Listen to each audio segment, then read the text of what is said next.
With technology advancing at a rapid pace, the approach to playing a video game has changed drastically over the last couple of generations. Wireless controllers, online play and motion controls are all some of the advancements that have been made towards making a game what it is today. But one of those I would say is more impressive than the others, and that's motion controls.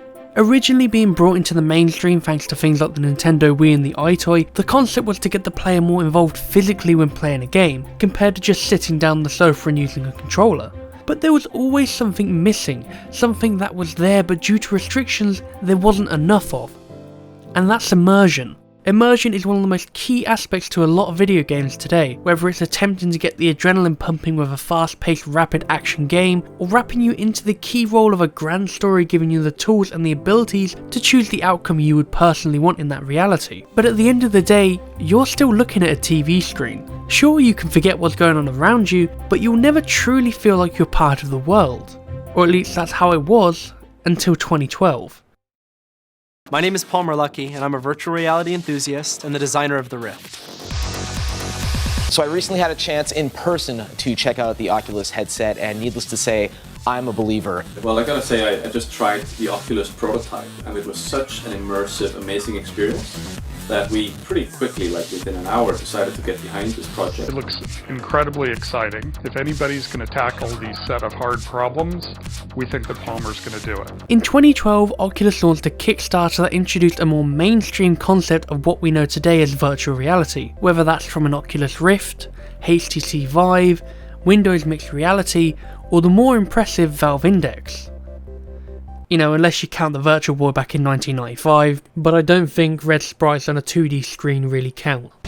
There's only one problem. It needs your eyes. Virtual Boy, see it now in 3D. Now, while I would love to get into the nitty-gritty of the evolution of virtual reality, that's not really what my focus is today. I wanted to give a bit of backstory into what you should expect, as I thought I'd start the new year off with something a little bit different. I thought it would be interesting to look into the VR genre of games, and what better way to start that than the recently released title called Boneworks. Now, there's a long list of VR games I could have started with, and there's a few VR games out there that I would really like to discuss someday, and you could argue they would be a better introduction into the world of VR. But if VR is something you're already interested in, then Boneworks is something you don't want to miss. That's not to say that I didn't enjoy my time with the other VR titles, but a majority of VR titles normally fall into a category of either being a tech demo, a port of a pre-existing game, or just a short experience where the game definitely has a sense of immersion, but the game is either too short or doesn't really offer enough when you compare it to what you'd expect from a standard video game. VR is still a new growing technology, with only a few mainstream devices on PC, and with Sony being the only real company to utilise the technology, developers are still rather hesitant when it comes to developing a full video game. If you want a comparison, take a look at the early Wii titles. A lot of them decided to focus on the gimmick of the Wiimote and made that a priority when developing a game for the system. And while you do have some proper games to play, some just fall into the tech demo minigame genre. And after a while, the gimmick was just ditched and they went back to the standard controls like any other platform. But when I look at a game like Boneworks, I feel this prime example of what a VR game should be. And with games like The Walking Dead Saints and Sinners and Life Alyx right around the corner, I consider Boneworks not only to be a perfect introduction into the modern side of VR gaming, but it also sets an ideal standard as what we should expect out of our VR titles in the future, especially when you consider these games are priced as a regular AAA title.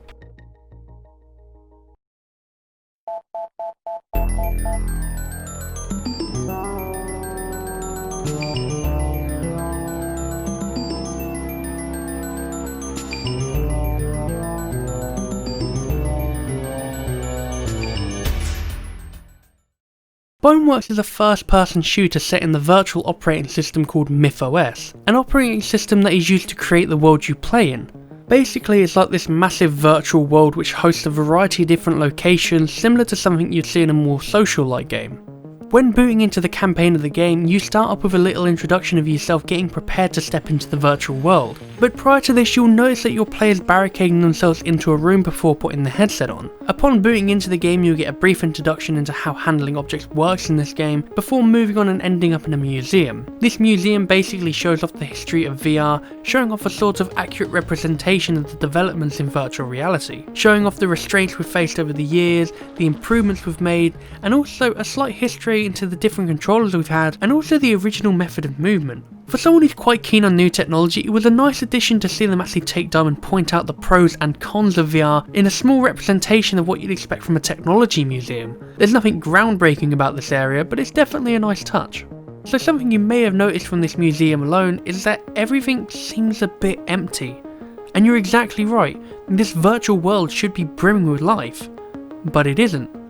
Everyone's vanished for some mysterious reason, and you soon realise while you're technically alone in this virtual world, something, or rather someone, is watching you. After wandering around a few locations, you do end up stumbling across two other users who are able to make contact with you from outside the operating system, and you start to piece together what's exactly going on. You're basically the director of security for MythOS, and it appears that the system is on a kind of lockdown. Being unsure who made this choice, your only real goal is to travel throughout the system and make your way to the centre, enter the clock tower and then restart the clock, which should hopefully cause the operating system to reboot and take off the lockdown. However, throughout your travels you'll soon realise that the operating system has become slightly sentient, with entities being placed all over the place known as null bodies. They're basically the equivalent of a construction bot, no real personality, they're just kinda there to do a job. And throughout the story you'll encounter even more of these null bodies. You'll find corrupt entities, VR headsets with legs that try to mount your face like a head crab, and even some SWAT-like cleanup crew who come in to shoot everything they see. And while all of these enemies don't like each other and tend to kill one another, they do want to kill you as well. No one's really friendly in this system anymore, so all you can really rely on is whatever you find throughout the game. Now a problem with the story is that it's rather poorly explained in the game. Sure, you have a cutscene at the start and the end of the game, but throughout it you don't really get a lot. Besides some rare encounters with the users from outside the system, there's nothing really to give you an idea of what's happening and why you're able to get inside. And once you reset the clock, the story gets really weird. Instead of trying to wrap my head around it and going to Reddit and the forums to try and find an answer, which I have done for the last few days, I found a way to explain it that at least made sense in my mind. So have you ever seen the episode of Doctor Who called Silence in the Library? Basically it's like a giant library which was meant to be full of people and then they went missing. The library was closed down and something inside the library was alive, and it's up to the Doctor to set things right. And imagine right at the end where River makes that choice, that instead of resolving everything, it reboots everything, throws you into a fantasy land where it's under construction and you end up fighting a version of yourself. Don't worry, if you're lost now, that is pretty much how I felt at the end of the game.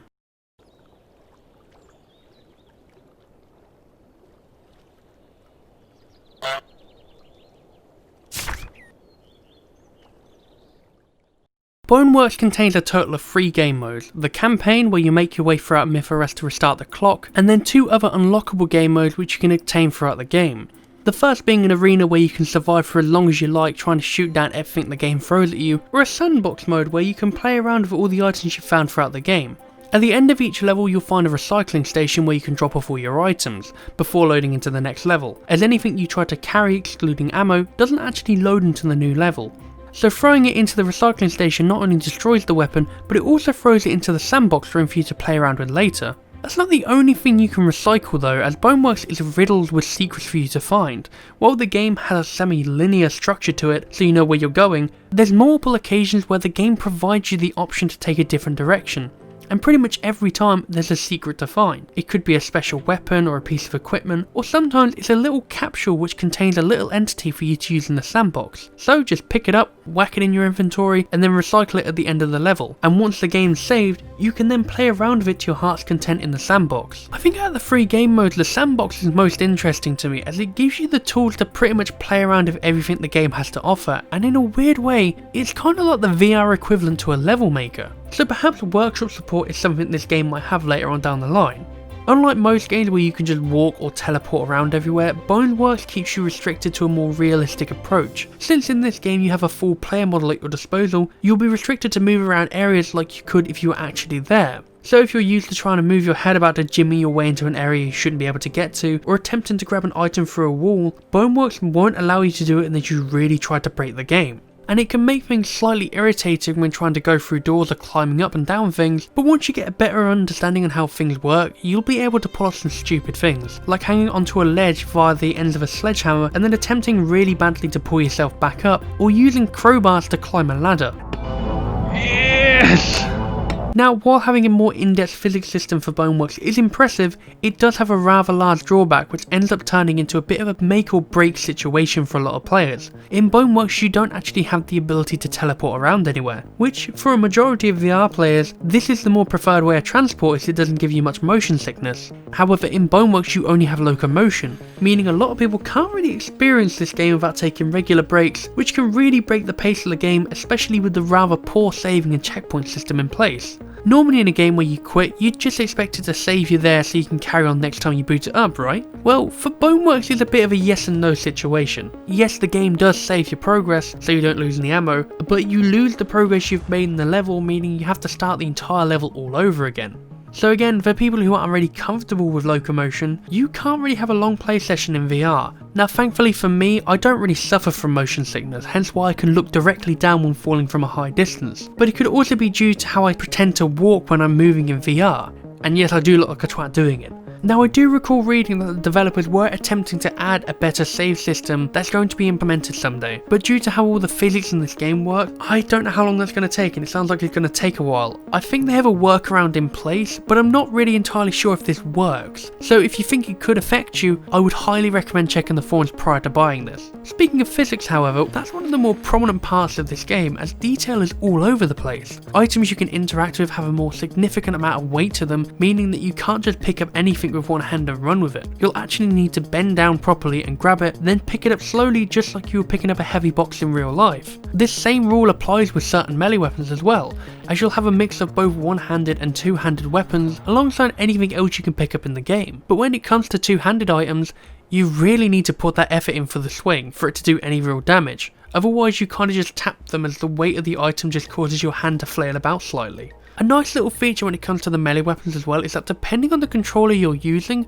there's a little bit of extra detail with the gestures you can make with your hands, and this doesn't just apply to when you're holding things, as depending on the controller you have, the level of detail differs slightly, with it being more in depth on the Valve Index controller and the original Vive controllers being the most basic. Not that it changes the enjoyment of the game, it's just a little level of detail, which is quite nice.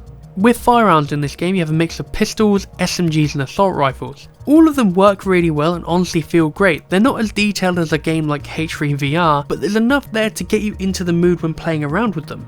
Plus you can shoot yourself, and that's always a plus.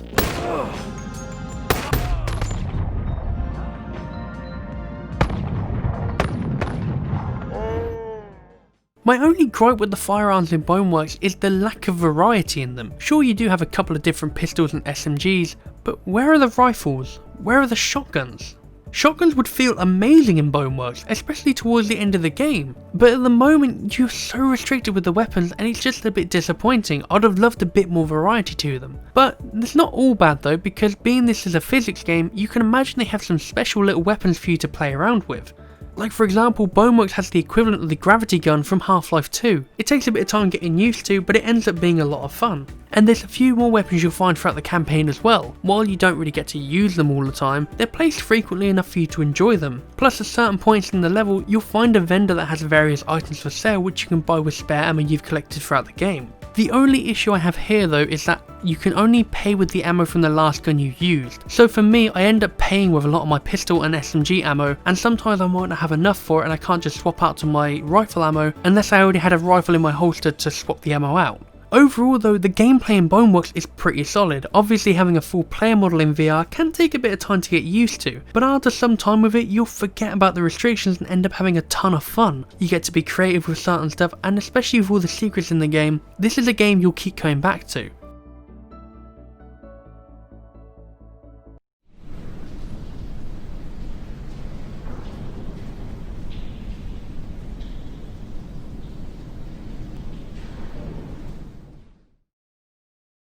being this is a VR game, one of the most crucial details is, well, the detail. VR games are meant to grab you and wrap you into the world you're playing, and I think with the story of Boneworks being set within its own virtual reality system, it plays off quite nicely and has a nice blend of immersion on top of the game's attempt to immerse the user into MythOS. And since the game is massive and pretty much empty as no one's currently able to access the system, you're left with this semi-barren ghost town with you traversing through several different areas with nothing but yourself, your thoughts, and the occasional attempt of a rogue AI trying to stop you. In fact, this game reminds me a lot of Portal 2, more specifically the chapter called The Fall, where you gain access to the original complex of Aperture Science, and as you're making your way through the wreckage of this original building, you end up finding abandoned offices and test chambers, with no real indication as to why they abandoned this segment of the facility instead of doing it up like the main laboratory. You start to wonder what exactly happened here, and you start to piece together your own various theories. And this concept is almost exactly the same in Boneworks, as part of the worlds exist when they don't really need to, like the sewers. Why would a virtual world need sewers? Why does a recycling bin in the gift shop take you to a lower area of the city? Even in the real world, that wouldn't make much sense with the gift shop and the giant recycling hole. But in a virtual world where everything is just coding and polygons, what would be the point? You'd have no plumbers, you have no need for waterworks. It's just a waste of space, yet it's there. So it just leaves you with this glaring question about what MythOS really is. Who was it built for? Why is it on lockdown? And who or what is corrupting it? It's that level of detail which really kept me interested throughout the game, as I was more interested in seeing how this maze-like virtual world linked together, and with the lack of story being explained to me throughout, it just greatly increased the fascination of detail put into this game. The writing on the wall, some of these rather odd locations, the abandoned landmarks, and the game's obsession with melons. I really don't get it either, but someone in MythOS really likes a good melon. Now, while the soundtrack does tend to take a bit of a backseat within the game, it is still there and it's actually a rather good soundtrack. In fact, in certain points of the game, it really does a good job of selling the tone of the atmosphere of the level you're in. And when you're in levels like the sewer, the music tends to take a bit of a step back and really allows you to sink into the world you're exploring.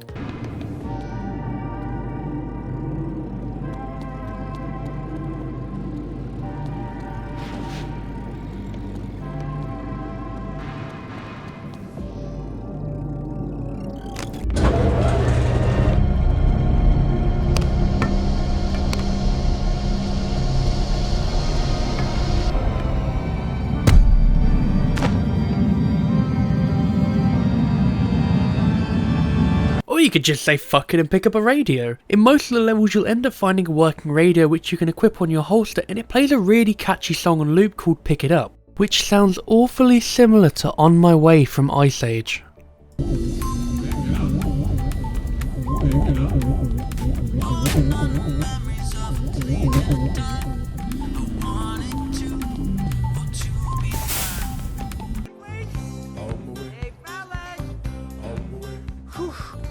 Thanks for waiting. 3, 2, 1. Sure is faithful.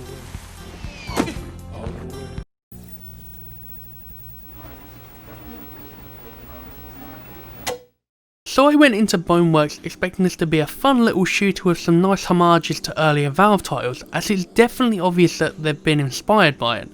But I ended up having a better time than I originally expected.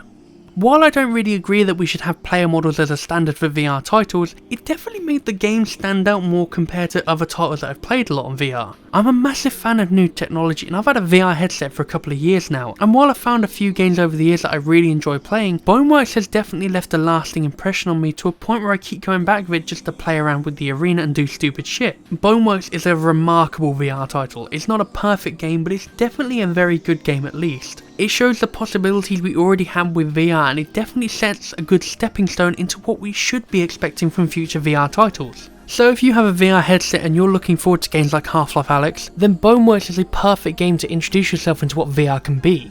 I think after today, a new standard for VR titles has been set. Now all that's left is for other developers to keep up.